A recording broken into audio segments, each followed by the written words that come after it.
of their mature human and spiritual experience. Lord Jesus, help families and society to value the presence and role of grandparents.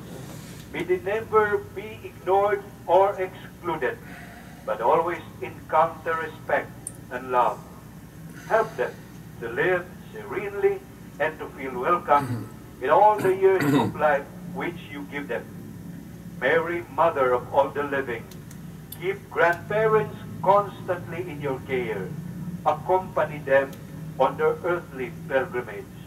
And by your prayers, grant that all families may one day be reunited in our heavenly homeland, where you await all humanity for the great embrace of life without end.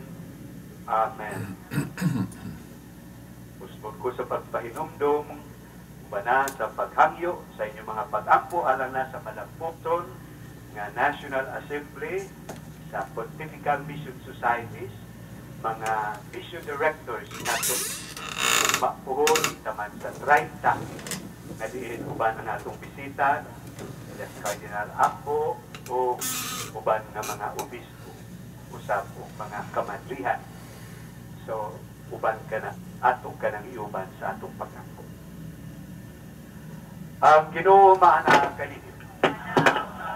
O manalangin kaninyo ang Dios nga makagagahom sa tanan, Amahan, Anak, o Espiritu Santo.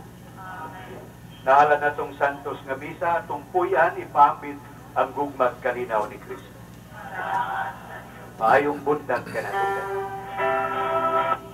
Sa nagkalabay mo sa kataptaw kapin inyong nabati ang santos nga misa, kananukad live diri sa Holy Rosary Cathedral Landakbayan. O kinigatod sa iyong tagsatag sa kapanimalay, pinagis kimanan sa DXDR, Tatak RMN Bipolog. Ang nagbisa karong buntaga pa ang atong talahurong obispo, na si Boss Reverend Severo C. Carpari Didi. Ang atong kauban is Special Events Team, Taxi Lumba, Samas for Control, Jingjing Magdayon, kinis Mario Lagay Mingona. Daghang salamat sa inyong pagpaminaw. Hangtod sa sunod na gayon, bayan buntag sa tanan. Studio, take it away. Tatak RMN DXDR Tatak RMN Radyo mo nationwide. Ito ang DXDR 981 sa Dipolog City. Basta balita ang serbisyo publiko. Tatak RMN. Sa pangalan ng Ama, ng Anak at ng Espiritu Santo. Amen. Mga kapatid at mga magulang, akala nating nasunod natin ang mga salita ng Diyos na nakasulat sa Biblia. Pero bakit ba hindi tayo nagkakaisa? Na ang gusto pa naman ng Panginoong Jesucristo na tayo ay magkakaisa. Ating ulitin ang pag-remind sa atin, no? Sa aral na ito. Sa sinabi ng Panginoong Jesucristo na ating mababasa sa Juan, Kapitulo 17, versikulo 11 at versikulo 21 at 22, sabi ng Panginoong Jesucristo sa Ama, Ama, magkakaisa sana sila tulad ng ating kaisahan. Mga kapatid at mga magulang, hindi ba ninyo naitanong o walang pakilang tayo sa aral na ito, ang hindi pagkakaisa? Hindi tayo gumagawa ng mga gawain na matupad yung gusto ng Panginoong Jesucristo, yung magkakaisa tayo.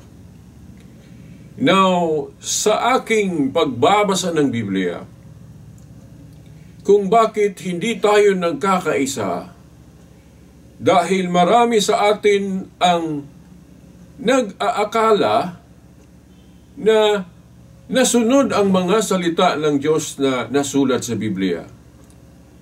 Pero, nang pinakinggan natin ang simbahang Katoliko na siyang binigyan ng Diyos ng authority sa pagtuturo nito, nakinig tayo sa aral na tinuro ng mga obispo, heeded by the Pope. Okay. Napag-alaman natin na kaya pala hindi tayo nagkakaisa dahil hindi actually nasunod natin kung ano ang tinuro ng Panginoong Jesucristo. Akala natin nasunod natin, pero hindi pala. No? Bakit ko ito sinabi? Dahil kung ating babasahin ang Lucas 10:16, sabi ng Panginoon, ang nakikinig daw o naniniwala daw sa kaniyang iglesia, ay para na ring naniniwala sa kaniya. Uulitin ko, Lucas 10:16, ang nakikinig o naniniwala daw sa iglesia o simbahan na sinimula ni Kristo ay para na ring nakinig o naniniwala sa kaniya. Ibig sabihin, kung ang ating pag-iisip nakatuon lang sa nasulat sa Biblia at hindi natin pinakikinggan ang simbahan o iglesia na sinimulan o itinatag ng Panginoong Jesucristo, mali po iyon. Ang ibig kong sabihin, mali kung sasabihin mong Kristiyano ka o tinupad mo ang mga salita ng Panginoong Jesucristo pero hindi mo pinakikinggan ang kanyang iglesia. That's a lie. Mali po iyon. Hindi po iyon tama dahil huwag niyong kakalimutan ito. Lucas 10:16. Ang nakikinig sa inyo, sabi ng Panginoong Jesucristo, sino ba ang tinukoy niya sa inyo? Basahin ninyo ang Lucas 10:16. Ang nakikinig sa inyo ay para na ring nakikinig sa akin. Dahil ang iglesia kasi o ang simbahan kasi na sinimula ni Kristo, sabi ni Apostol Pablo, ikatawan ni Kristo. Sa ating katekismo, tinawag itong mystical body of Christ. Communal body of Christ, ang iglesia. So, ibig sabihin, kung magsasalita ang tunay na iglesia o simbahan, ay para na rin si Kristo ang nagsasalita. So, ibig sabihin, maling sabihin o hindi tama kung sasabihin mong nakikinig o naniniwala ka sa Panginoong Jesucristo pero hindi mo pinaniniwalaan ang kanyang simbahan o iglesia. Uulitin ko, Lucas 10:16. Ang nakikinig sa inyo, sino ba ang tinukoy ni Kristo? Of course, ang kanyang iglesia. Dahil ang iglesia niya, ang itinatag niya, ang isinugo niya na mga ngaral. Yung iba kasi, nasa isip nila na ang atin daw paniwalaan yung nasulat o Biblia. Hindi daw yung iglesia o simbahan na sinimula ni Kristo. Ginawa kasi nilang haligit suhay ang nasulat na hindi naman dinuro ni Kristo at mga apostol na yung sulat ang haligit suhay ng katotohanan. Ano ang sabi ni Apostol Pablo sa unang Timoteo 3:15? Ang iglesia o simbahan ng Diyos ang haligit suhay ng katotohanan. Hindi po yung sulat. Of course, yung sulat, iyon ang mga salita ng Diyos. Pero may kasama ito na magtuturo nito, yung mga salita ng Diyos. Dahil ang sulat kasi,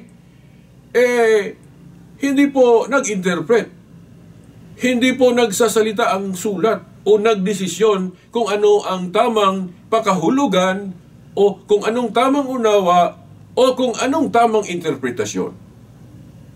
Tao kasi ang magtuturo, tao kasi ang mag-interpret, at sino ba ang binigyan ng Diyos, sino ba ang binigyan ni Kristo ng authority na mag-interpret o magtuturo nito? Of course, ang kanyang iglesia o simbahan na sinimulan o itinatag. Malinaw naman Lucas 10:16, ang nakikinig o naniniwala sa inyo, aking iglesia, ay para na ring nakikinig o naniniwala sa akin. So maling sabihin kung sasabihin mong naniniwala ka ni Kristo, pero hindi ka naniniwala sa kanyang iglesia. Now, ngayon, baka sabihin ninyo, tama ka naman Veritas, pero hindi iyan ang Roman Catholic Church. Yan ang iglesia ni Kristo o iglesia ng Diyos. Sasabihin ko din, tama. Tama ka din kung sasabihin mong ang dapat makikinggan iyong iglesia ni Kristo o iglesia ng Diyos na tinukoy ng Biblia. Baka iisipin nyo kasi, alam nyo pala Veritas, pero bakit Katoliko ang sinamahan mo, hindi yung iglesia ni Kristo at iglesia ng Diyos ni Soriano? Bakit hindi ako naniniwala sa iglesia ni Kristo, ni Felix Manalo, at iglesia ng Diyos ni Eliseo Soriano, dahil hindi ang mga iglesia o simbahan na iyan ang tunay o totoong iglesia ni Kristo o iglesia ng Diyos. Hindi po kasi porque ginamit ang pangalan ng iglesia ni Kristo o iglesia ng Diyos, unawain ng ito na ang tunay. Dahil katulad ito sa pera, meron namang fake na pera. Meron namang peke na pera na ang mukha nito ay parang tunay dahil kinopya yung nasa original. Di ba? Ang ibig kong sabihin na dapat papaniwalaan na iglesia ni Kristo o iglesia ng Diyos yung tunay na iglesia ni Kristo o iglesia ng Diyos na totoong sinimula ni Kristo batay sa Biblia at history. Dahil halimbawa, ako, magtatag o magsimula ako ng panibagong grupo o iglesia, gamitin ko din ang pangalan na iyan, Iglesia ni Kristo o Church of Christ o Iglesia ng Diyos. Maging tama o maging totoo o maging tunay na ba ang samahan na sisimulan ko dahil ginamit ko ang pangalan na iyan? Kinopya ko? O ulitin ko, hindi po basihan na maging tunay na iglesia na kung kinopya lang ang pangalan. Dahil ang tunay na iglesia ng Diyos, si Kristo ang nagsimula nito noong unang siglo. Paano ba masabi nating tunay na iglesia ni Kristo yung sinimula ni Felix Manalo noong 1914 dito sa Pilipinas? Ang tunay na iglesia ni Kristo nagsimula sa Jerusalem. Si Kristo ang totoong nagsimula at ang unang mga sakop nito ay yung mga apostol.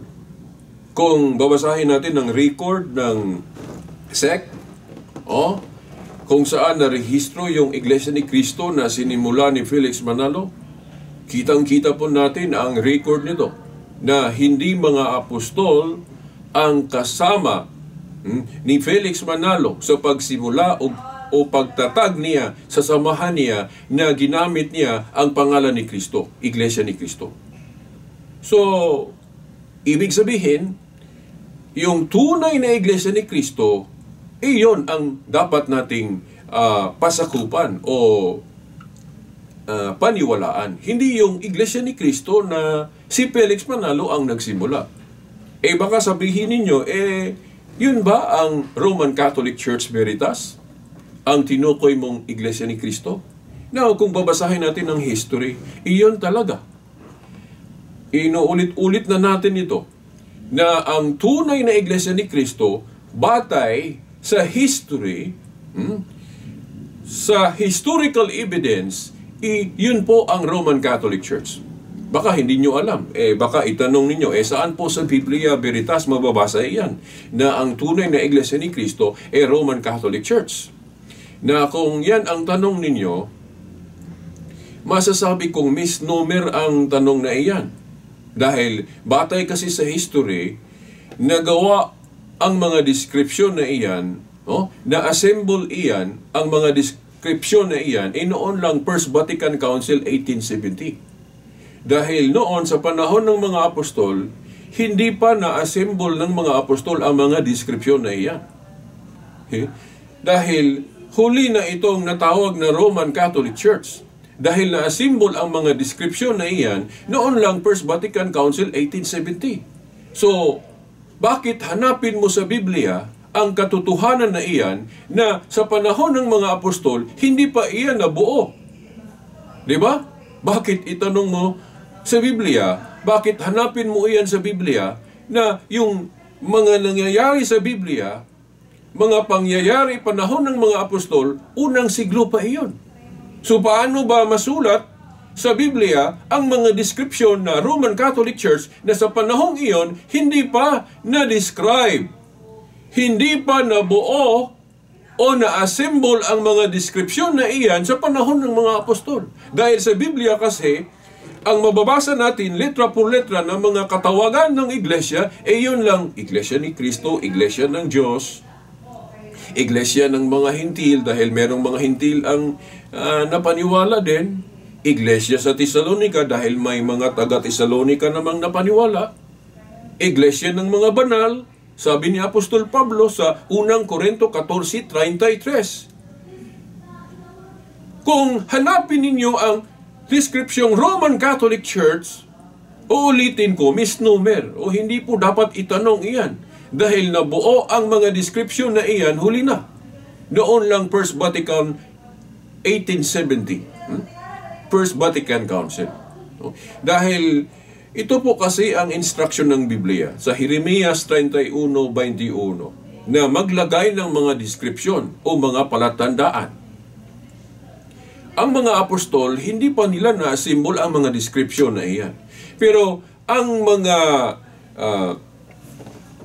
ibig sabihin sa mga description iyan, malinaw naman na ito ang dapat nating pagkaisahan. Dahil bakit tinawag na Catholic ang tunay na Iglesia ni Cristo? Iyon po kasi ang gusto ng Panginoong Jesucristo na itawag. Mga salita na sinabi niya, iyong tatawagin daw na para sa buong sanlibutan o buong mundo. Tatawaging universal. Mark 11:17 na ang bahay ng Diyos daw ay tatawaging para sa lahat ng bansa. So, ibig sabihin, universal sa isang salita. Ano ba ang universal kung puntahan natin ang Greek? Catholicos, kataholos. Di ba? Sinabi ito ni Bishop Ignatius, the third Bishop of Antioch, disciple of St. John, nang tinawag niyang Catholic ang Iglesia ni Cristo, ang tunay na sinimula ni Cristo. Di ba?